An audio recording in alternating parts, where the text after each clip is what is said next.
माले नेता कुंदन यादव ने सम्राट चौधरी के मुख्यमंत्री बनने पर तीखी प्रतिक्रिया दी है। उन्होंने कहा कि भाजपा ने नीतीश कुमार को हटाकर जनता के विश्वास और 2025 के जनादेश का अपमान किया है। कुंदन यादव ने आरोप लगाया कि भाजपा बिहार को अपनी तानाशाही और बुलडोजर की प्रयोगशाला बनाना चाहती है। उन्होंने जनता से संविधान और लोकतंत्र की रक्षा के लिए एकजुट होकर इस दमनकारी राजनीति के खिलाफ संघर्ष करने का आह्वान किया।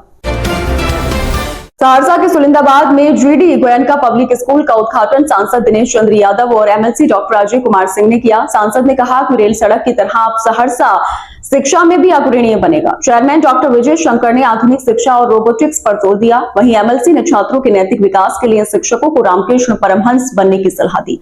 इस डिजिटल विद्यालय में अब तक 350 नामांकन हो चुके हैं।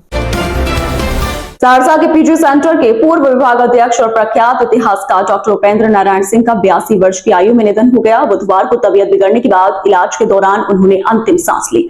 अपनी ईमानदारी और अद्वितीय शिक्षण शैली के लिए लोकप्रिय डॉक्टर सिन्हा का जाना शैक्षणिक जगत के लिए अपूरणीय क्षति है।